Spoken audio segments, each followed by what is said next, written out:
Préparer la décoration de Noël pour moi, c'est fêter l'année qui se termine et accueillir joyeusement l'année qui commence. Ces 2 mois sont importants pour le moral, une source d'épanouissement, des moments agréables à vivre même si on est seul chez soi. Oui, le décor que l'on se crée est révélateur de ce qui est en nous et ce que nous voulons pour l'année qui va commencer. C'est pourquoi c'est important de créer un décor qui entre en résonance en soi.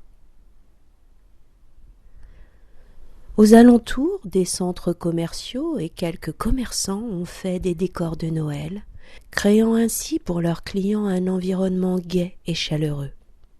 Malgré les énergies angoissantes, diffusées habilement sur le peuple par nos bonnes gens. Au sujet des retraites cette fois-ci, c'est très anxiogène, car on parle ici de notre pouvoir d'achat en fin de vie. Mais ils ne m'enlèveront pas la joie que procure la magie de Noël. Dans ma rue, dehors, rien. Aucune lumière scintille. Les paillettes sont restées dans le placard de la mairie. Depuis quelques années déjà. Cela fait presque 20 ans que je vis ici. Quand je suis arrivée, il y avait des lumières qui scintillaient dans quelques rues. Oui. Puis voilà quelques années déjà plus rien. Et en même temps, j'entendais nos bonnes gens de la mairie ainsi que leur bras droit et leur bras gauche se poser nombreuses questions sur le comment vivre ensemble. Dans mon enfance, j'ai le souvenir que toutes les villes de France étaient décorées pour illuminer le cœur des habitants pendant cette période triste du début de l'hiver.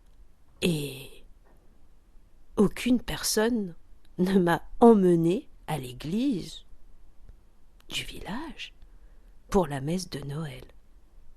La magie de Noël, c'était pour tout le monde. Même les sans-abri étaient émerveillés par les décors de Noël dans les rues.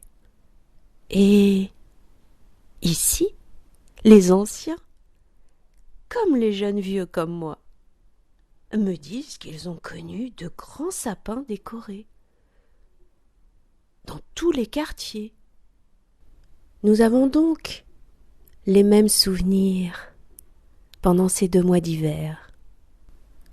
Que font nos bonnes gens au gouvernement? Veulent-ils que l'on soit triste? Cette île que j'ai peinte sur ma baie vitrée est une île où des musulmans, des chrétiens, des juifs, des hindouistes, des bouddhistes et autres cultes vivent ensemble. Cette île est bien réelle.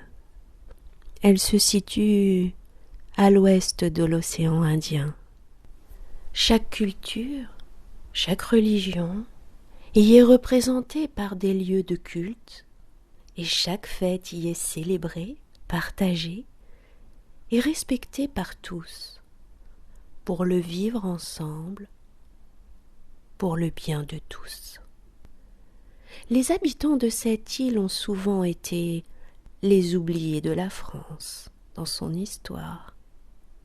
À la libération des esclaves, des peuples d'autres pays sont venus sur l'île.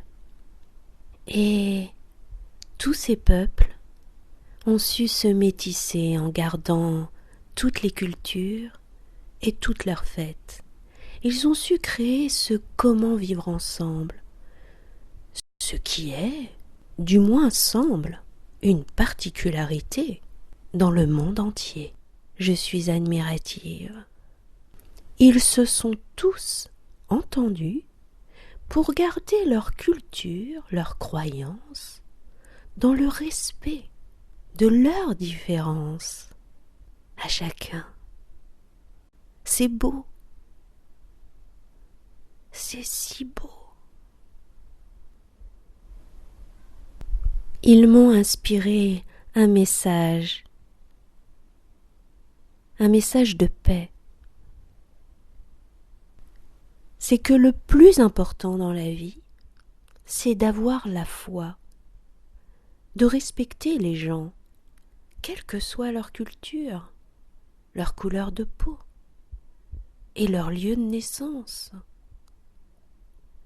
Nous sommes tous des terriens, peu importe le nom, les rituels.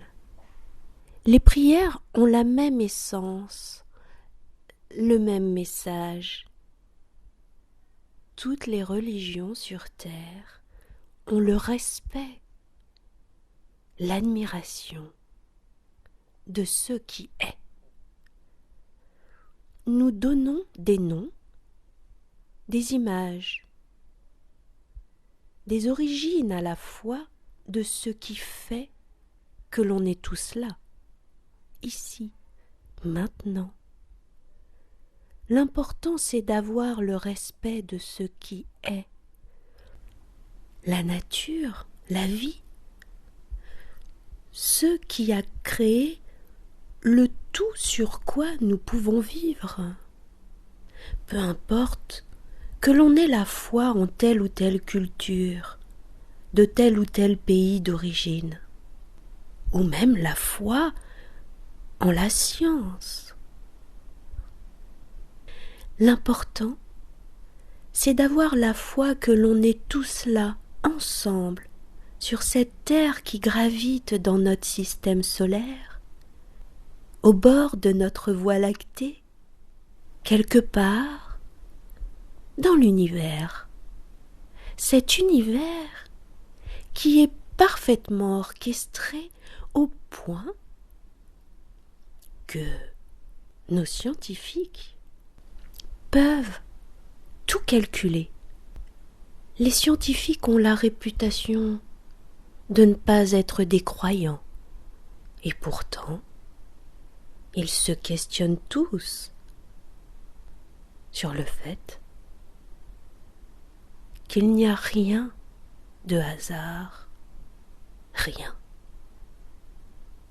Rien de ce qui existe, de ce qui nous entoure, est hasard.